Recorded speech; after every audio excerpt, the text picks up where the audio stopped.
So when you said, "Oh yeah," that brought me back to that moment, and I was just like, "Fuck, that's actually a pretty good joke." I mean, I can't remember it, but it's a Right. good joke. Right. It's not their fault. I've already started my Well, drinking, so good for you. we'll get this going. Good for you. Good story. I appreciate Okay. it. I like to involve you in my life. I appreciate that. I like makes me feel close to you.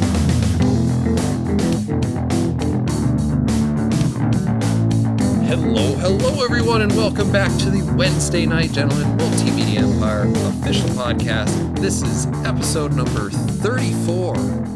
On this show, we talk about comic books, movies, TV shows, video games, and every so often, politics. I am your host, Tactic Angel, and with me is Midget Radio, my murderous socialist friend. Hello. How are you, Midget Radio? Doing well, Tactic Angel. How are you? Doing pretty okay. I've got Taste of Germany with me today. Oh, nice. And it's going to get me through this episode in good shape. Excellent. So we have the Bitburger premium beer. It's number one. Bitburger. I can't do it. I'm not German enough. I'm not German enough to pronounce it correctly. Bitburger. I don't think I'm German at all, actually. Premium beer. Beer. I don't know. I can't do it. Doesn't sound as authentic. The beer, it just has that. I mean, like, it's hard to say beer in German and not make it sound like awesome. Yeah. I mean, it sounds like you're your forcing life it is out. Your life is about to get better if you're gonna go to get some beer. It's a heavy, you hit it pretty hard, like a heavy accent on that. Trust me, monosyllable. Nobody in Bavaria says beer like any other way. It's either that or even more excited. Yeah. It's like 6 a.m. Did you say beer? Yeah. I believe it. I believe it. Good for them. Good for the Bavarians. Fucking Bavarians. They're so great. Well, that's exciting. I assume that you're back to your normal routine. I did a new thing. And it's not a new thing because I know I've had the Suntory before, and I'm having it again Suntory today. Toki? Yeah. Toki TM. Toki's so good. It is good. Mm-hmm. It is really good. It's really smooth. I really enjoy this whiskey. Oh yeah. These Japanese people, they figured out how to do some stuff. Robots. Yeah, robots and whiskey. Robots and whiskey. I mean, that's a pretty good batting average right there. I'm into both of them, so Good work, Japan. Good work, Bavarians. This is a pretty multicultural episode so far. Yep. Well, we appreciate most, not all, most cultures. No, never, not all. Jumping straight from that into what we're actually going to be talking about today. Today we're going to be talking about two comic book things made into TV things. Crazy. First, we're going to be talking about The Gifted, and then we're going to be talking about Inhumans. We're going to talk about both of them without some spoilers, and then we're probably going to get into a little bit of a spoilery section. We've only seen, I believe, one episode of each, so probably not really ruining anything anyway. True. But The Gifted. So, September 10th, 1963, the first appearance of the X-Men. Rising and falling in popularity, the X-Men have been the property of Fox to do with what they will since their sales numbers started to drop in the late 90s. Following the release of the unrelated Legion on FX, I assume unrelated, The Gifted picks up in another semi-familiar but apparently also completely unrelated version of Earth, where once again mutants are being hunted by the evil government and people hate them and fear them. It's hate and fear. Well, there's good reason to fear some of them. That's very true. Midget Radio, first impressions of The Gifted. I really enjoyed it. From the opening, which I thought was particularly engaging, all the way through the entire first episode. I have like zero complaints on this show. It seems solidly entertaining with some pretty immediately, I would say, likable characters carrying it through the first episode. I mean, just a fantastic pilot episode, I think, for a brand new show. So it's, yeah, I don't know what Fox's problem is. It seems like they know how to do the fucking TV shows, but can't figure out the movies. That's where I'm at. All right. If I were to describe my experience with this show, I was mostly bored. Okay. And I think part of the difference in interest there is probably the difference in interests that we've always had towards this subject matter, because I think you like the X-Men. Yes. I think a little bit. I do. I think you may read their comic books. I think you may even put out like podcasts about like you that. reading. Yeah, something like that. And I have never been all that enamored with the X-Men. They're fine.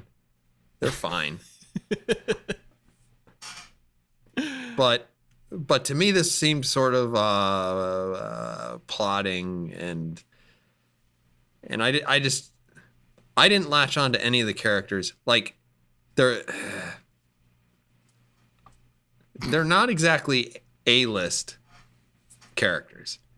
I think they're not. They're B-list for, or second or third tier for X-Men characters, which means that they're probably C and D list in the grand scheme of things. I guess. The closest you could get is Polaris, because, and I think still a lot of that's just your Magneto's daughter. Yeah. Whatever. I was impressed with the special effects. Yeah. It looked like a very expensive show. Yeah. I think part of my problem was that for a big part of this show, we're following around two kids. Yeah. The Strucker kids, and neither of those actors are really selling it for me at all, really. Yeah. I guess so. So I guess to kind of push back on some of this, what's impressive to me about the show is I don't really feel like, to me, it didn't actually strike me as all that generic, particularly for a pilot episode of a series. I thought like all of the relationships between each of the characters were pretty well established, and I actually enjoyed the relationship that was developed among the family members. Like those two siblings felt like pretty legit siblings to me, where they both like are concerned for and care about one another, but then get in stupid fights in the back seat of a car at the same time. So I mean, there's a lot of like they're just like kind of these small elements that are present in the show from the very beginning that I think do a little bit more to distinguish these relationships from the kind of generic crap that we've seen, especially in like other pilot episodes. And for superhero television, this opening, I think, on the whole, is much more solid than like 95% of the rest of superhero television. Probably all of it. probably all of it. I mean, just off the top of my head, Supergirl, Arrow, The Flash. I mean, every other single superhero television show that's on right now, with I think kind of CW grade writing, with a penchant to move things immediately toward like the highest level of drama that they can possibly have. Every single scene is just turned up to 11. I think this show largely avoids a lot of that, and allows these characters to kind of be humans, like to feel like they're actually characters and to have some quiet moments here and there.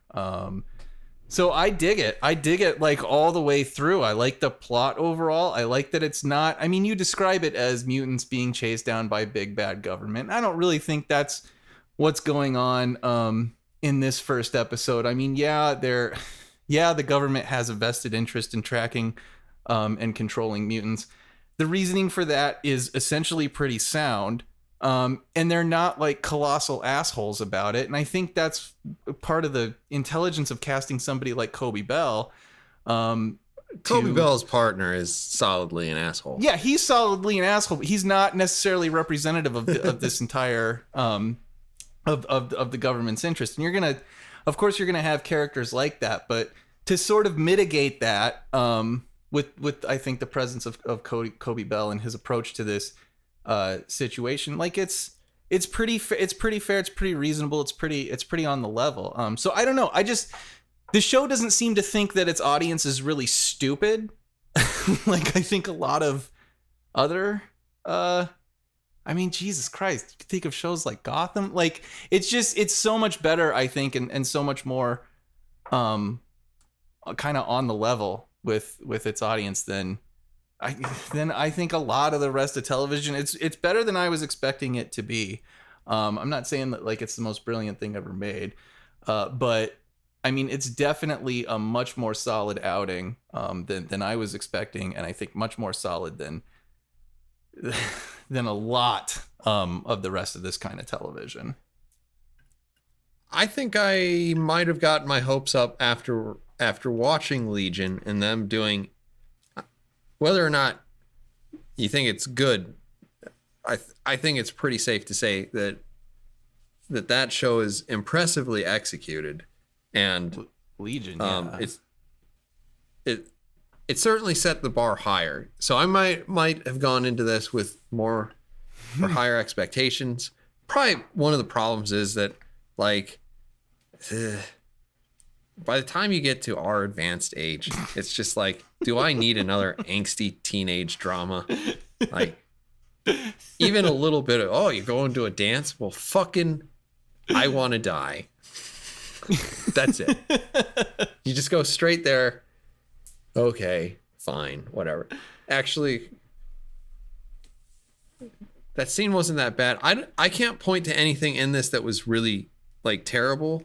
I think the worst thing about it is that Lauren and Andy Strucker are not super interesting characters, other than that they are children, and that doesn't do anything for me. Yeah, I mean, and I wouldn't debate that too much. They're not like particular standouts. I think maybe I was a little bit more surprised by the fact that they weren't as colossally as annoying as they could have been. I mean, they actually felt like generally like kids. I mean, I like that she's kind of popular, but not like a complete fucking prick about it. And that he's kind of a nerd, but like he's still got like some semblance of self-confidence. I don't know. It's just the roles and the archetypes that I think that they're meant to fill.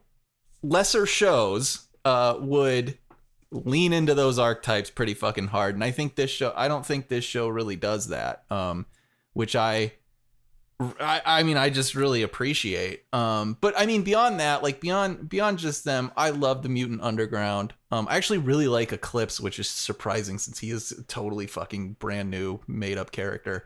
But I like Eclipse.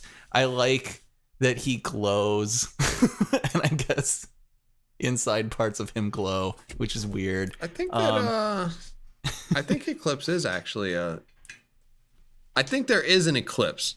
I don't think he has anything to do with the eclipse that you see in this. No. But I love Polaris. I love Blink. I love the opening of this. I thought was just extremely fun.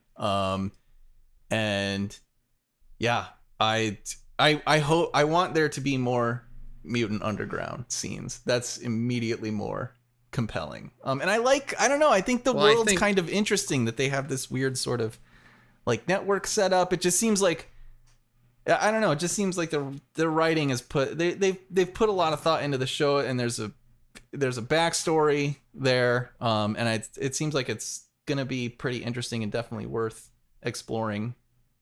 So I don't know. I really enjoyed it. I liked everybody in the show, and I mean, like you said, there's nothing overtly terrible about this show, which is, which I feel like is one of the things that makes it so remarkable. Because I can't think of another show that I can easily say that about. Well, I think when you're saying that, you are not counting Daredevil. Yeah. Okay. Yeah. In with it. Yeah. Of course. Yes. Because you keep saying all of these other comic book things. It's like when you say comic book things, I think true Daredevil and kind of Luke Cage and kind of the other ones and then like everything else. The other ones. Yeah. So I would say, like, if I'm doing kind of a half-assed ranking, I mean, Daredevil is still, I mean, that's going to always, I think, be the show to beat. Past that, though, I think Legion is probably in terms of interest and execution, I think Legion might be the second best made one at this point. My God, it's hard for me to even consider Legion alongside the rest of these shows because it's so entirely its own unique. It's not a superhero show. It's not really that at all. So it's just hard to like. Yes. What do you like better, Legion or Daredevil? Well, shit. I have no. I mean, can I watch both? That would be my response, I guess. Yeah. I don't know. They're just too different. Staying outside of the spoilers, do you have anything you want to add to that right now before we jump into the other comic book? No. Talk about? Final, I guess, thought would be just all around a totally solid piece of television, especially for a first episode. So, yeah, just solid, inoffensive first episode. Fantastic. All right, so slightly predating the X-Men and basically the same idea. No, genetic it's not. Mutation giving extraordinary abilities, whatever nonsense. The Inhumans were originally going to be featured as a film, but then have been regulated to the American Broadcasting Company, ABC for short. Inhumans, they live on the moon. They do. They're mutants that live on the moon. Mutants. They have a caste system. They have a king and a queen and other things. First impressions of the Inhumans. I think, correct me if I'm wrong, Tactic Angel, you're usually doing a pretty good job in the research department for the Wednesday Night Gentleman, but I believe that the showrunner for the Inhumans is the very same individual who was the showrunner for Iron Fist.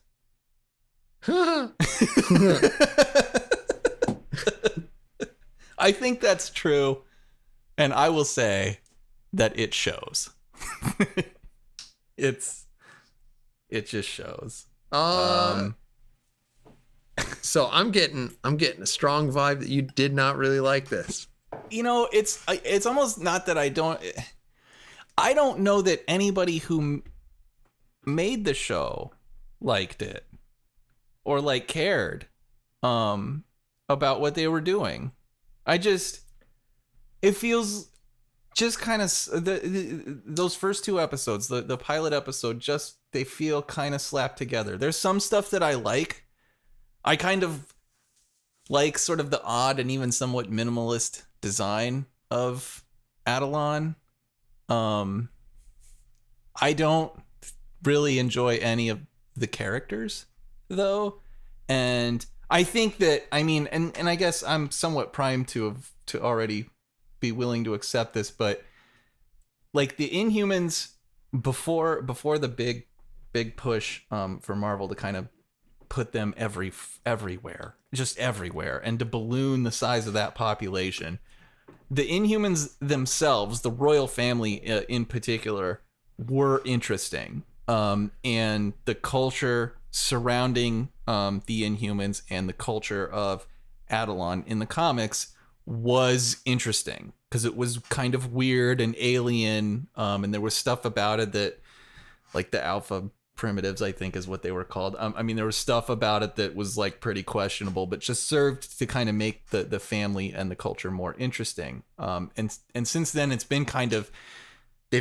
vanilla-ized, and it's made them a lot more boring. And I think this show kind of reflects that. So that's my impression.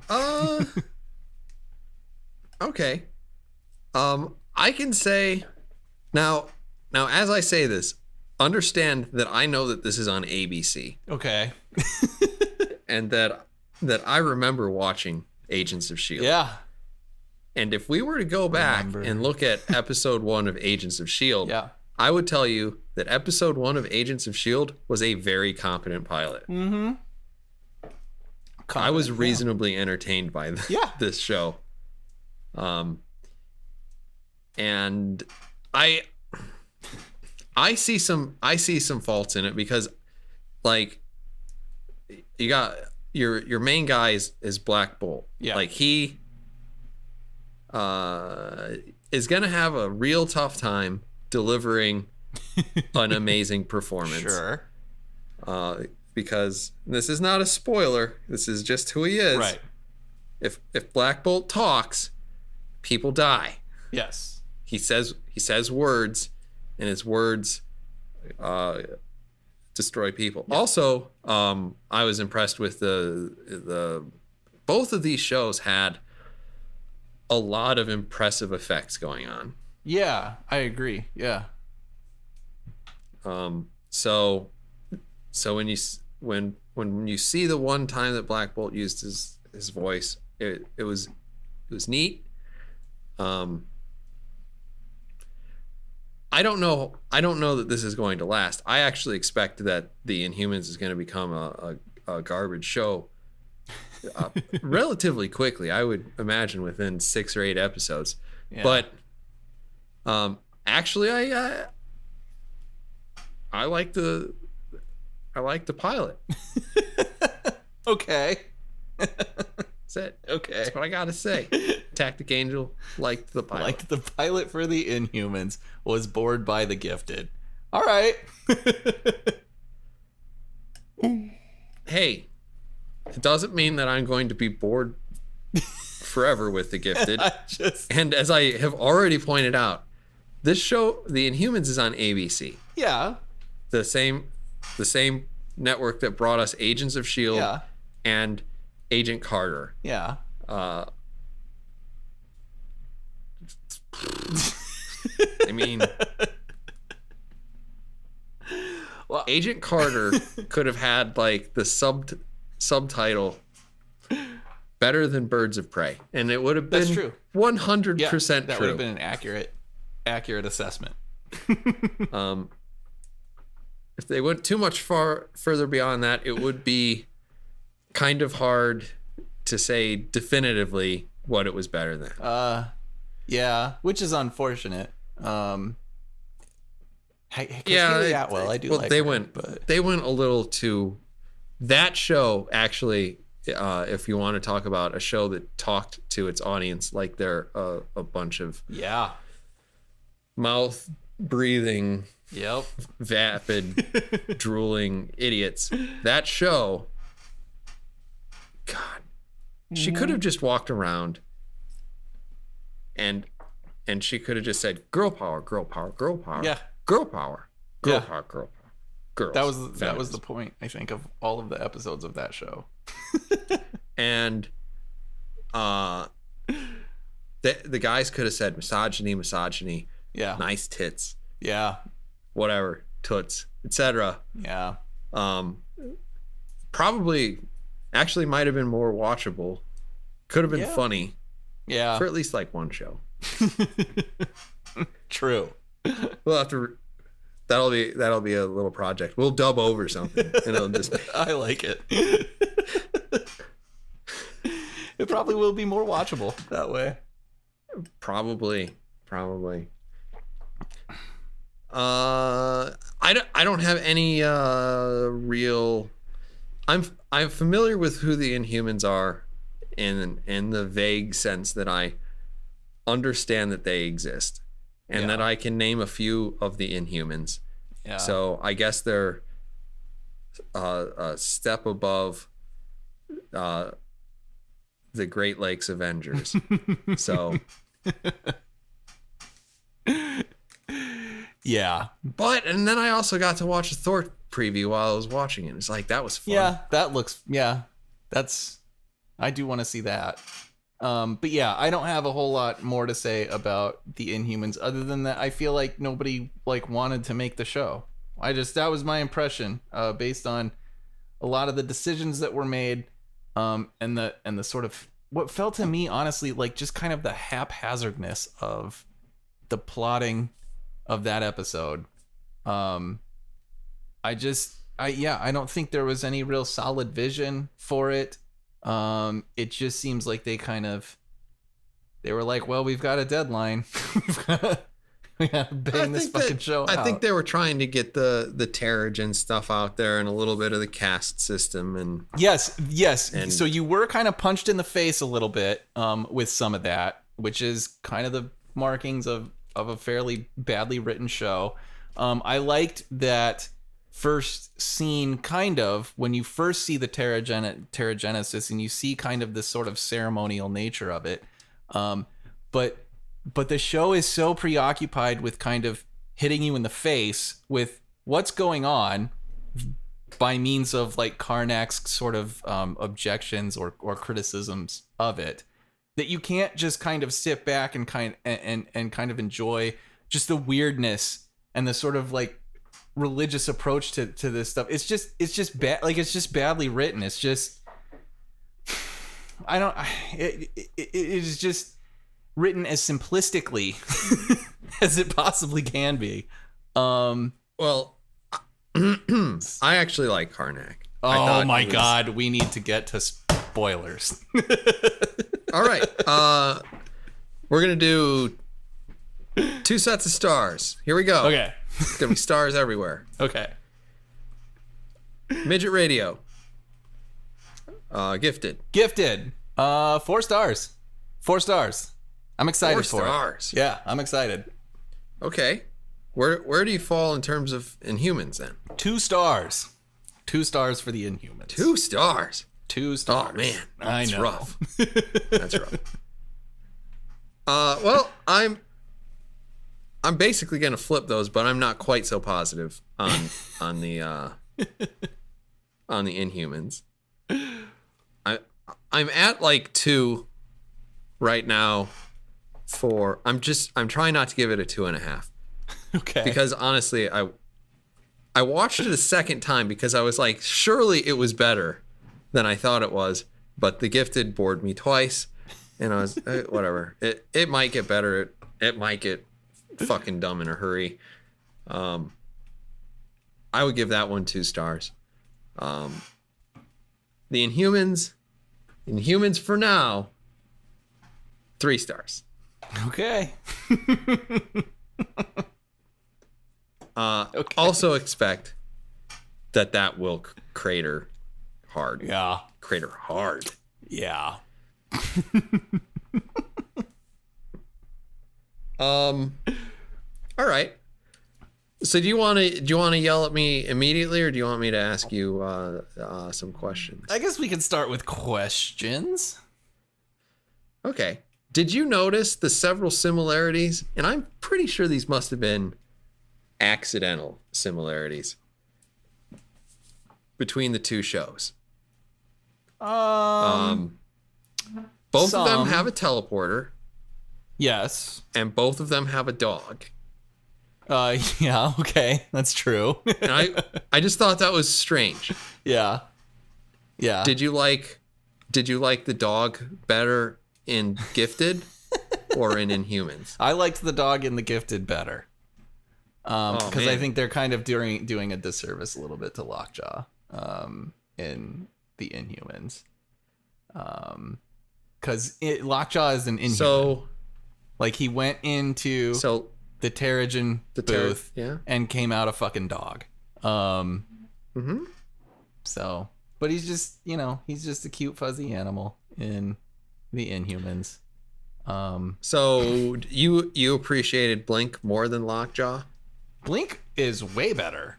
And I think that one of the things that makes the show more fun is that they actually both also open up with a chase scene where a mutant is being chased at the beginning of The Gifted, and an Inhuman is being chased at the beginning of Inhumans. And the Gifted scene is about 1,000,000 times better. It honestly is. It is way better. I really enjoyed that scene, and it was like I was so like just some of the attention to detail. I love Blink running away from the cops, struggling to try to open up a portal, still struggling with how to control her power, and managing to pull it off in time as the police car continues to drive through the portal as the portal is closing, and it kind of trashes the headlight. There are just nice little details in The Gifted that I feel like are so completely absent from the Inhumans, and that's, I just think, one of the signs that one group of people cared about the thing they were making and the other really didn't. So all right. I have another question in the same line. Okay. Is Lockjaw the most amazing thing ever? No. No. He is. You got the answer wrong.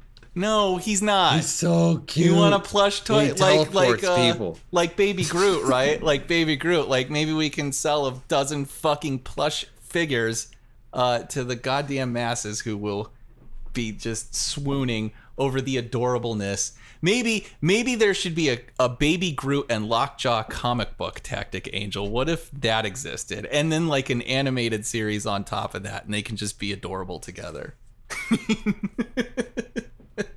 I think that's a fucking great idea. I'm sure somebody does. So, and more power to you, if you're really into that. But no, I don't care. I don't care. I don't give a shit.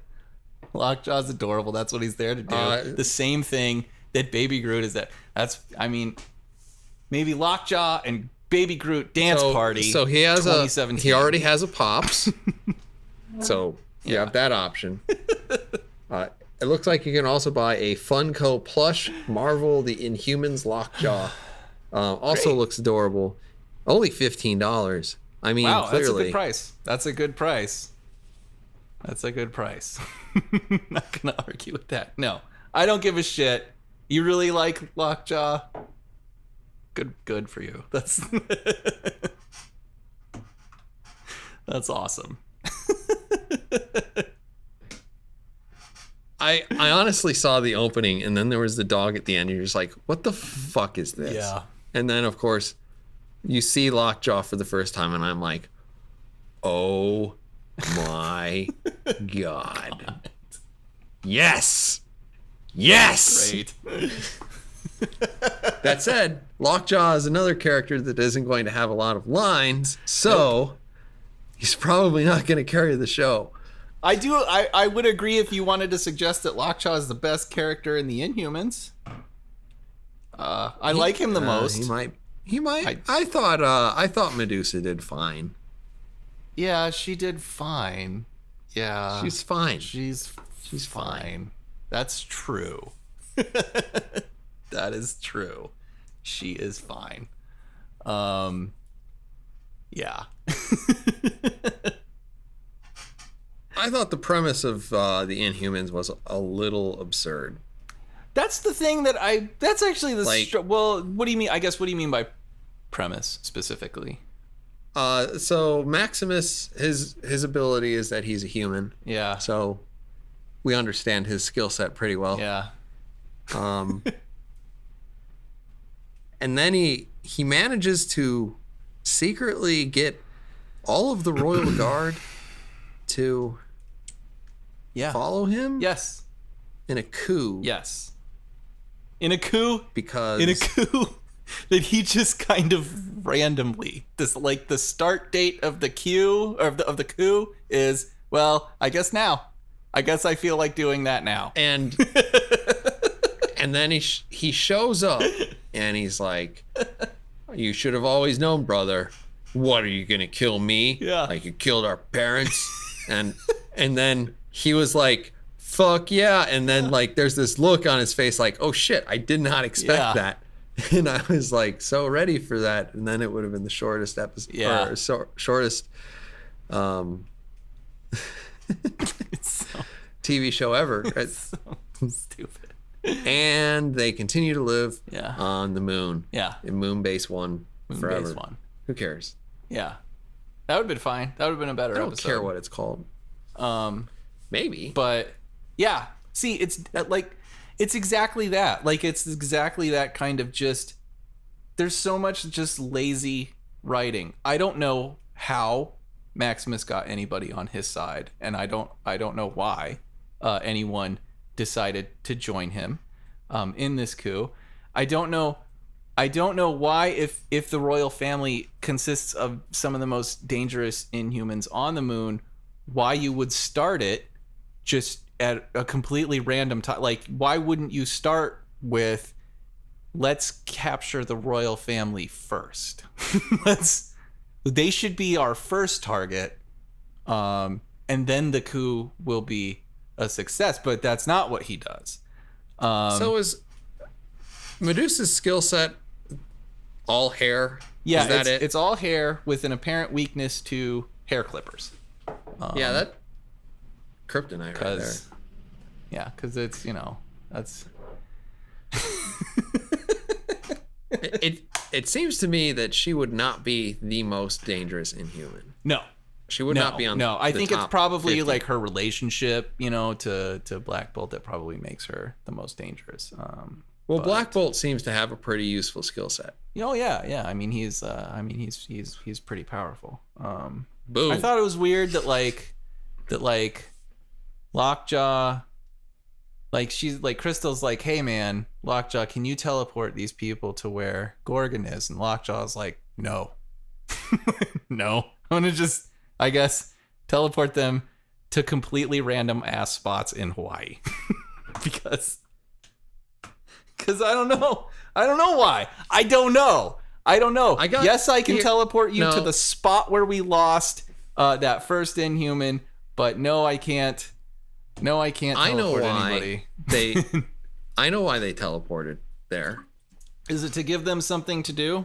Is it to give the show a conflict? because it's like, well, no one wants to do this show, so if we film it in Hawaii, like that's a free trip. Yep. That's worth something. That was actually kind of one of the more interesting things about the show, because I guess I never watched Hawaii 5-0, so like I haven't really seen a lot of shows that take place in Hawaii, so it was kind of cool, I guess, in that respect. So I guess I enjoyed. Oh man, it's like Jurassic Park all over again. Yeah, it's crazy. But yeah, I mean, it's just like, this is all just laziness. Like all of these problems, it's just total fucking laziness.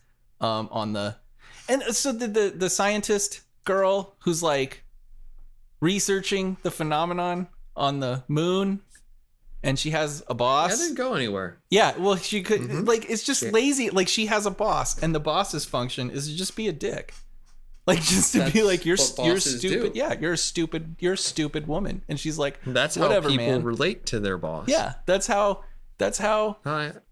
complicated that relationship is. I should text message my boss. You should. Like, hey, thanks for being a dick. I'm gonna find those Inhumans. Take some time off tomorrow. I'm just gonna let her know. Anyway, she's not gonna let you because she's a fucking dick. No, she's cool. I have a good boss. Is this like I don't know. I struggled to see kind of what you actually enjoyed about this show, because I just it's just packed with complete fucking laziness. There are really no interesting characters. Like Gorgon is boring. He's just like, I'm a badass, and then I meet up with these surfers, and we just hang out, I guess, and and now they kind of want to like fight for me because I don't know, because that's just what's in the script. And then Karnak, I don't know what my powers are. I don't. They have. I have no idea what they're doing with Karnak. His powers don't make any goddamn sense to me. They don't seem to be at all in line with analysis. The comics version. He has the power of analysis. So, and, like, his power in the rewind. comics is that he sees like the sort of immediate weakness or immediate flaw, like the weak spot. He's a somewhat obnoxious character because he's used as basically a get out of jail free card all the time. But that's his power set. In this show, it's like, well, my power is to like do stuff. I do stuff. So like I can see a compass and I I think plan a route. like if you wanted to rationalize that with what you're describing his skill set as, like the first time you see the whole thing play out and he dies, you would say, well, he ran through that in a quarter second and it's like decided Sherlock Holmes a different bit. Yeah. It's basically Robert Downey Jr. Sherlock Holmes. Well, Robert Downey Jr.'s got enough charisma to pretty much make anything work. Yes, yeah. Yeah, he would have been a bonus on this show. I think it might have overblown the budget. Probably. People might be like, why is Tony Stark on the moon? Probably. Another good question. So there's a scene too where they're like, they know what's going on Earth. Like they know that there are Inhumans popping up on Earth, and that's why, right, they sent what's his face, who actually is a legit Inhuman character. I can't remember his name. And they have like TV, like they're watching like the 24-hour news cycle and stuff on Adelon, like they're watching it. And then Black Bolt gets down to Earth and he's like, what is traffic? What is a street? Why am I like, I don't know if he was expecting to be teleported to Earth. This fish out of water crap, I don't think he was part of that. Fucking weak. It's just I don't think he was part of that plan because he was just in that thing and it was ready to say, bitch, please, to his brother. And then he's like, holy shit, cars! I've seen cars before. Like why can't he can figure out where the fuck he is, and can figure out that like stealing clothing is wrong. Like that these are problems.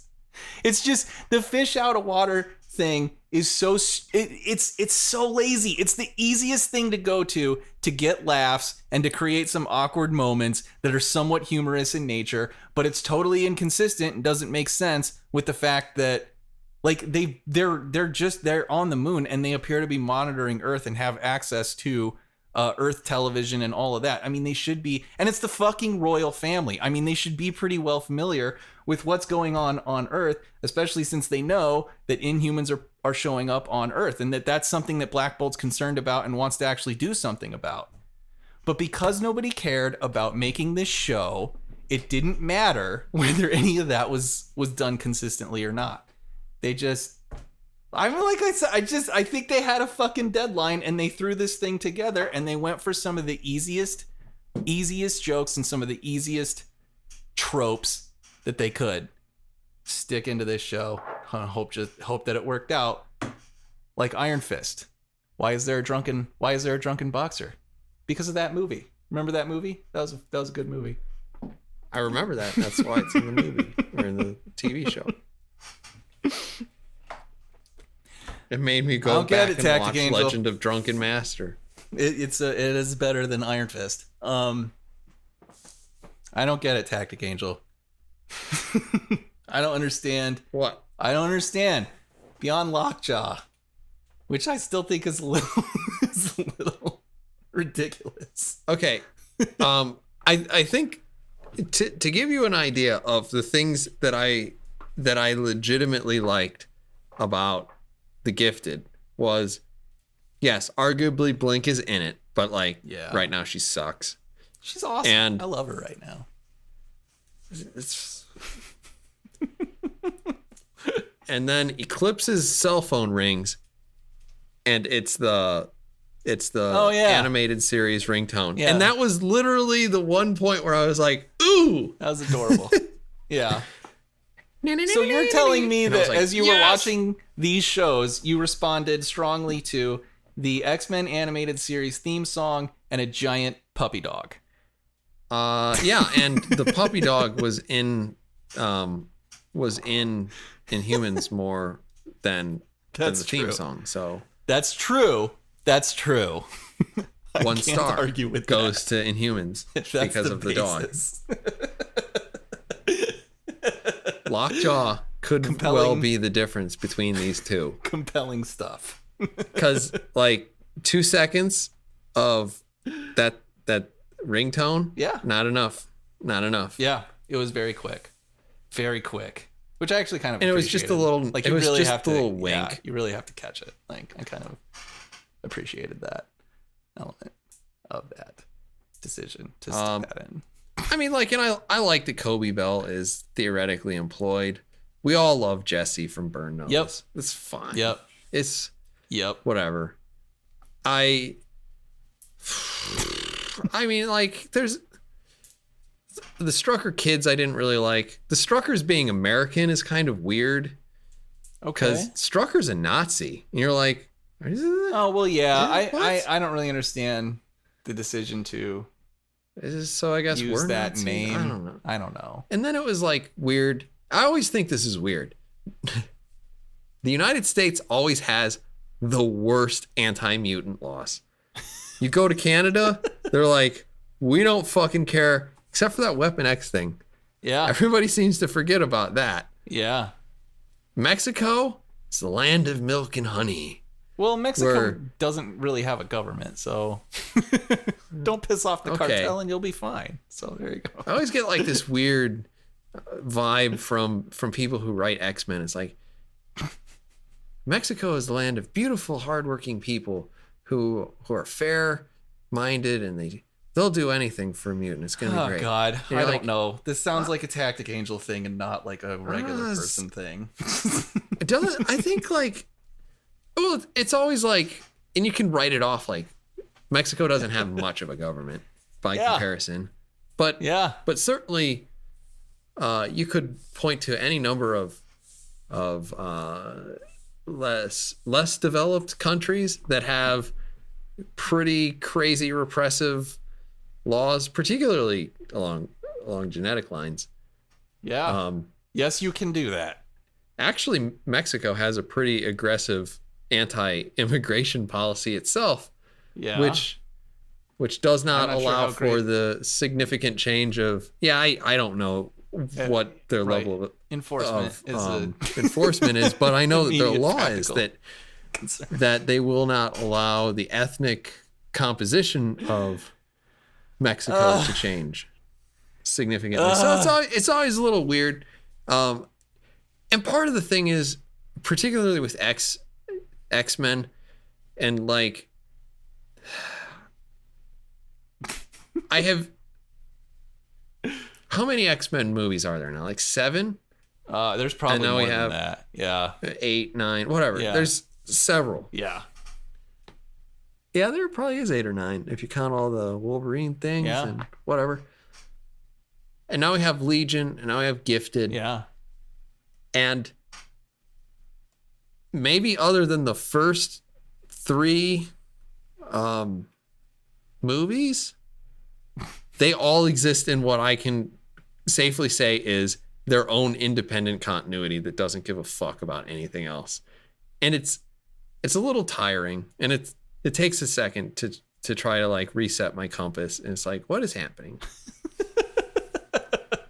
Are you saying because they don't necessarily take place in the same like continuity, it's harder for you to follow along? Because it seems like Yeah, a the little opposite bit. would be And true. Like, well, this is No, a but totally it's brand like, new thing, it's so who gives a shit? It's still tiring if I have to think about like, well, first of all, I mean, I think Thunderbird's in this, right? Yeah. And Thunderbird, if I'm correct, is the otherwise completely interchangeable version of Warpath, except that he's dead. Yeah, I mean, they're brothers, and yes. Yeah. And so like when I have these characters that I've seen before, I'm like, well, is this supposed to be the same Blink? And for a while I was like, I think that's Warpath. And then I'm like, it's not Warpath. This is whatever. What? So now I have to, like, for each one of these, I have like several different realities, and I have to. It's like, yeah. If one of these is 616, and it's one of them's like Jesus 715, and the other one's 245. Yeah. No one's 5 o'clock quitting time. It's Right. just like, right. It's a little tiresome. I do kind of I like the approach insofar as you can do a lot of interesting things if you do other verses. But then also I'm starting to feel a little bit of fatigue when it comes to the X-Men just not giving a damn between any of their continuities. And I guess. And so like everything's in other verse. It's like, well, it's like, so there's the movies, and then there's Legion, and there's The Gifted. And that's it. I just feel like that's not a lot. It's not like there are so many continuity errors between the different movies that but eventually you just have to write it off as not. These can't be the same because okay, so the last time we saw Wolverine, he plummeted into the river near Washington D.C., the Potomac. He was rescued by Stryker as Mystique. Yeah. He was rescued by Mystique. Yeah. But then she turns him over to the real Stryker. What's that conversation look like? And then you're like, well, it can't make any sense. So clearly that's not. I mean, is that like maybe? Oh, did I tell you that I saw X-Men Apocalypse? No, you didn't. I saw X-Men Apocalypse. Okay. That takes place after Days of Future Past. After Mystique becomes Stryker so that she can start the Weapon X project. Maybe she's like on the boat, fight against it as Stryker, and she's more concerned with just getting away. So whatever. I mean, I don't know. That's like, it was not necessary at the end of Days of Future Past to do that. I feel like it was just kind of a stupid move, but it's not like a game-breaking move. It's not all that difficult to get your head around something like that. Like, I don't know. I just feel like if that's the kind of thing that's making it so hard for Tactic Angel to follow along, I don't know how you resolve Tony Stark blowing up all his fucking Iron Man armor at the end of Iron Man 3 and then be an Iron Man right after that. I gotta get to Canada. I gotta get to Canada with this she-male version of myself. Yeah. And shit. Wait. No, the Weapon X project was in Canada. Shit. Right. Shit. Maybe that was a different one. 50 years ago. Like 50 years ago is when it was in Canada. There's all sorts of things just don't. Tactic Angel, the Nazis were in Germany and you were just in Germany. Huh? What are you I don't understand what your point is. Except that it's insane. It's just the Nazis were in Germany. I only live in one continuity. We all live in the same continuity. This is just Tactic Angel fucking madness, I think. Just X-Men bias trying to manifest itself as something rational, but just total goddamn insanity. It's just baggage. It's just baggage. I don't know. I think you're placing a lot of unnecessary and unreasonable weight on things that are not really all that inconsistent, which is fine, and it's fine. It's fine. You can not like the X-Men as much as you like the Avengers. I think you're wrong as hell. But that's fine. But these are terrible reasons. Is all I'm saying. They're terrible. I can't go to Canada because 50 years ago I was in Canada. It's a pretty bad time. No, these are smaller things. The major problem is that like I didn't like any of the characters.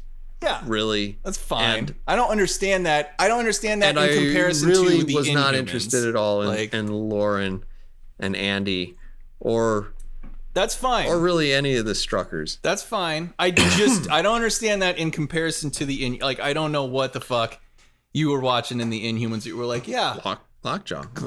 The giant puppy. Great. I get Karnak. I don't fucking get at all. And the rest of them got the little. I definitely it's got don't science magic. That's ridiculous. Science magic powers. Stupid. It's dumb. So are Lauren and Andy Strucker going to come with their miscellaneous powers that I can't really quite figure out? Well, she has bubble wrap power, and he has tear shit apart power. Well, that seems. Yeah. So she can package things, and he can open exactly. gifts Easily. Yeah. with his mind. Easily. Probably destroy the gift in the process, but yeah. Are they going to become yeah a faithful interpretation of Fenris? Oh, I highly doubt that. The amazing, everyone's favorite duo of miscellaneously powerful mutants. I completely doubt it. I think they just shoot beams of magic. They do, yeah. They have kind of like Wonder Twin powers, I think, a little bit, but yeah. Yeah, that's pretty much it. So yeah, I would not expect to see that at all. I mostly just want more Mutant Underground. I would like more and more and more mutants. That would be great. And I really, really, really like Polaris a lot in this show. So yeah, I guess she's awesome. They had her in a plastic prison. That was exciting. I like the plastic prison. Not completely plastic prison. Not somebody completely. had a stapler in there. Yep. Somebody got through with a stapler. Stapling those copies. It's not regulation. They probably have plastic staplers somewhere. Yeah, I don't know. That the thing is, like, that still struck me as kind of like, okay, yeah, you got a female Magneto. That's great. Yeah. Yeah. She's awesome, though. She's awesome. Love her. I immediately enjoyed all of these characters. But I don't know. I liked Eclipse, too. I like that he was kind of, I don't know. He's just kind of a straight, like, they just felt more like fucking people to me than anybody, God, any single person in the Inhumans did. Oh, especially Crystal. Crystal really was gratingly bad. There were Inhumans. Right, they're Inhumans. So they're Inhumans. So they literally are not people. Inhuman. And yeah, they're the opposite of people. They're inhuman. I'm human. They're inhuman. It's crap. It's too bad. I wish that the Inhumans was a lot better. I feel like they have a lot of potential, but I don't know. I guess Marvel just can't figure it out. In sort of a way similar to how Fox seems to struggle with the X-Men. I don't think Marvel knows what to do with the fucking Inhumans. Which is that's possible. That's possible. It's too bad.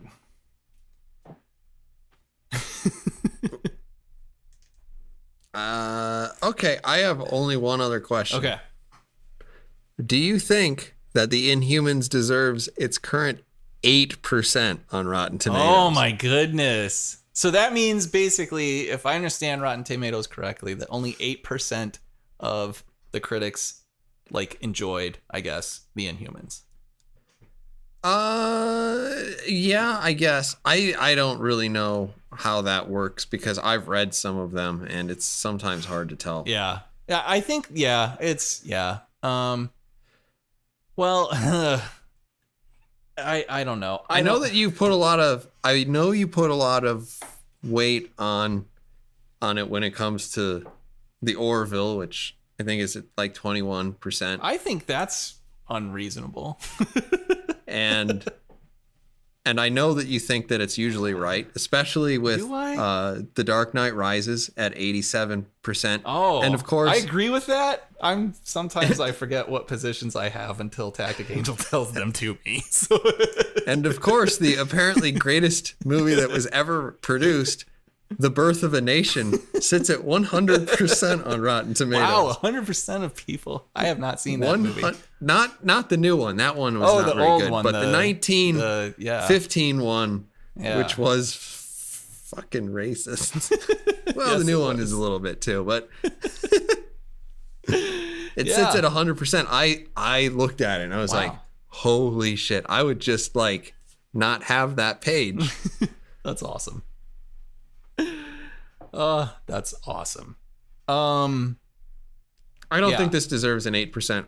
I think that as far as first shows go, the Inhumans isn't a pile of garbage. I think it will probably very quickly become one. Oh, I know. But I thought that was a little bit strange. The premiere of Star Trek Discovery is far superior than the one for the Inhumans.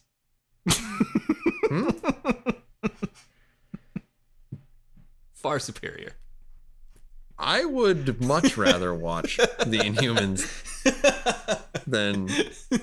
I did actually watch the 3rd episode of Star Trek Discovery. Yeah, I did too. We are not gonna get into this. So I don't think that we should. Do you remember how long the last episode? Because the last episode, it was I'm pretty like sure 2 hours it was our 47 longest, minutes long. Our longest episode about we watched topic. A solid hour and 30 minutes, hour and 40 minutes of television. We did. The sensible thing to do is to talk about it for almost twice as long at least as the actual episode. At least. Still proud of us for that one. Yeah, I'm not. I'm not. I feel good about it.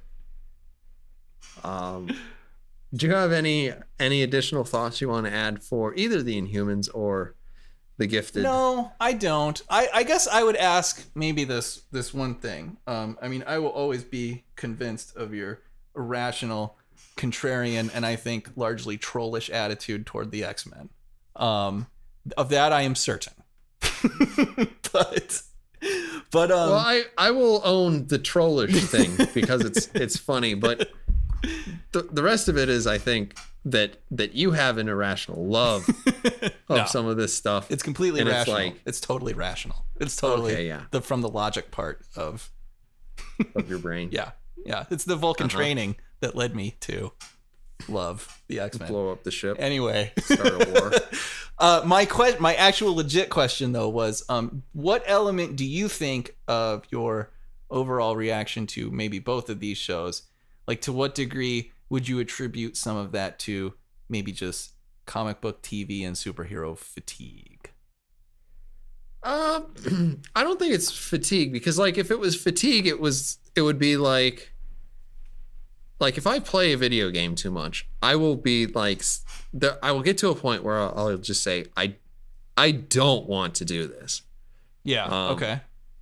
I think at this point, I'm sort of in like the middle ground where it's like so much of our childhood and even into our early adult phase, there wasn't much out there. Yeah. So you could go watch the original X-Men, which doesn't really hold up. Yeah. And we thought at the time, holy shit, that's amazing. Oh, other than that they killed Senator Kelly, which seemed like a fucking bad idea. Oh yeah, the movie. Yeah.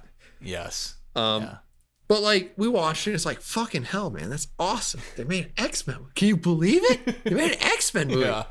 But like now, you got, I don't know, 17 X-Men movies. Yeah. You got 2 times as many from the legitimate Marvel productions. You got Spider-Man kind of sometimes. Yeah.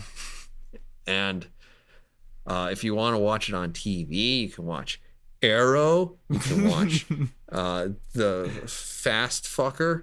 You can watch Supergirl. Yeah.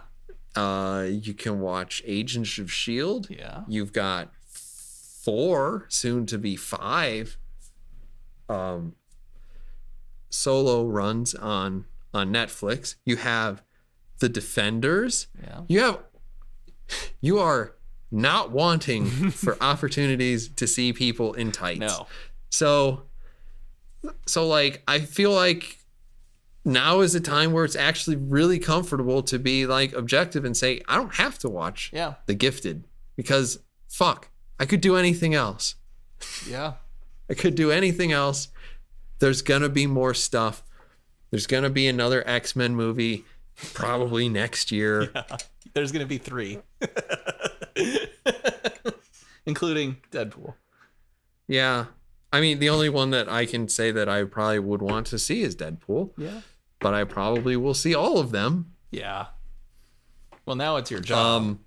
Now it's part of the job description. What? But There's going to be like 3 or 4 fucking DC Comics movies that are garbage. Yeah, I don't know. Probably. I mean, like, Wonder Woman wasn't bad, but yeah, like, Justice League's going to put him over the top. I don't know. Oh, yeah. I can feel it. It's going to be Cyborg. He's going to be the breakout character, I think. Infinity War is next year, right? Yeah. Shit. Yeah. Shit. Yeah. Like, I don't need The Gifted to be any good. Yeah. I don't need the Inhumans. So I can just call it like I see it. There's no amount of like undue excitement that's going to come with my opinion at this point. It's just like, it's not as good as Daredevil. Yeah. It's not as good as Luke Cage as far as I'm concerned. Yeah. It's not Legion. Yeah. So just shrug my shoulders and say, I don't like these kids. Okay. I don't like their Nazi dad who works for the Nazi United States. He seems like a good guy. I like all of the people on that show. They all feel like, human beings and not just like pictures of evil. The mom is pretty super noble, forgettable. I like the mom, Amy. Yeah, I actually like that actress a lot. But yeah, she's had a lot of Joss Whedon experience. She's in Serenity and, is that a suitable Angel answer? Yeah. I just wondered to what maybe it's not so fatigue as much as now we are kind of in a position where we can almost take these fucking shows for granted. Practically. Like if it was The Gifted and nothing else, fuck if it was like any of these shows really and just absolutely nothing else. I wonder if that would change a little bit the reaction to them. Yeah, maybe. So, yeah. I don't think that The Gifted would exist in a universe without anything else. No, it wouldn't be the number. Yeah, it wouldn't be the first. Though I was surprised that they did make Legion before anything else. I was too. I guess that's the power of when you go to a small, like a cable network. But yeah, God, I really am looking forward. I'm surprised they didn't go with like X-Force. I think Deadpool's leading up to that. I'm surprised they didn't make an X-Force TV show. Yeah, I'm wondering if it's like if I were to look at one and say like what is doable as a TV show? Yeah, X-Force. Yeah, absolutely. Totally. X-Force is doable as a TV show. Totally. Fuck, half the people on it just use guns. That's true. Paint that chick white and circle around her eye. We're good. Just have her dressed in leather. Everybody watch it. Yeah, she's awesome. Good stuff. Oh, are we done? Do we not have to talk for 2 hours and 45 minutes? I mean, we did watch like 2 TV shows, so this should probably be about 4 hours long to really do it justice. But yeah, well, we'll just phone it in today. We'll just say that's episode number 34 of the Wednesday Night Gentlemen Multimedia Empire Official Podcast. Please give us a like if you've enjoyed this video, or subscribe to our channel, or both. You can find us on Facebook, where we are the Wednesday Night Gentlemen. You can find us on Twitter, where we are at WNG_MME_OPC. That's just the abbreviation for this show with underscores between the different parts, helping you guys out. Thank you, everybody, for listening. We hope to see you again on episode number 35 of the Wednesday Night Gentlemen Multimedia Official Podcast. Bye-bye.